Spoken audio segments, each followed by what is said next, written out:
નમસ્કાર, આપ જોઈ રહ્યા છો જેકેએસ ન્યૂઝ ગુજરાતી। વાત કરીએ તો મોડાસાના બાજકોટ છાપરાના ઘાસચારાના બે ગોડાઉનમાં લાગી હતી આગ। અચાનક આગ લાગવાની ઘટના બનતા અફડાતફડી મચી હતી। મોડાસા નગરપાલિકાના ફાયર બ્રિગેડ ઘટના સ્થળે દોડી પહોંચ્યા હતા। આગ પર કાબુ મેળવવાના પ્રયાસો હાથ ધર્યા હતા। ગોડાઉનમાં 25 ટ્રેક્ટર ઘાસચારો આગમાં બળીને ખાખ થયો હતો। બાજકોટ છાપરાના કોદરભાઈ રાઠોડ અને જયસંગભાઈ રાઠોડ બંનેના ગોડાઉનમાં ભયાનક આગ લાગી હતી। મોડાસા ફાયરની બે ગાડીઓ દ્વારા આગ પર કાબૂનો પ્રયાસ ચાલુ કરાયો હતો। મોડાસા રૂરલ પોલીસ ઘટના સ્થળે દોડી પહોંચી હતી અને આગ લાગવાનું કારણ હજુ અકબંધ છે। જેકેએસ ન્યૂઝ સાથે મયુર પોકાર, અરવલ્લી। રાકેશભાઈ પ્રજાપતિ, બાજકોટ છાપરામાં અચાનક જ બે ગોડાઉનમાં આગ લાગી।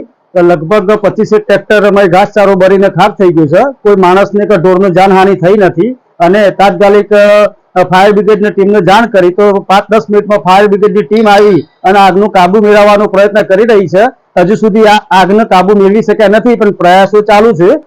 બાજકોટ ગામના વતની કોદરભાઈ દુરાભાઈ રાઠોડ અને જેસાભાઈ દુરાભાઈ રાઠોડ આ બંને ભાઈઓનું ગોડાઉન બાજુમાં બનાવેલ અને બંનેને કઈ રીતે આગ લાગી એની જાણ હજુ સુધી થઈ નથી અને પોલીસની ગાડી પણ તાત્કાલિક ધોરણે આવી પહોંચી છે। અત્યારે હાલ ફાયર બ્રિગેડની ટીમ એમને યુદ્ધના ધોરણે પાણીનો છંટકાવ કરી આગને કાબુ કરવા માટે પ્રયત્નશીલ છે।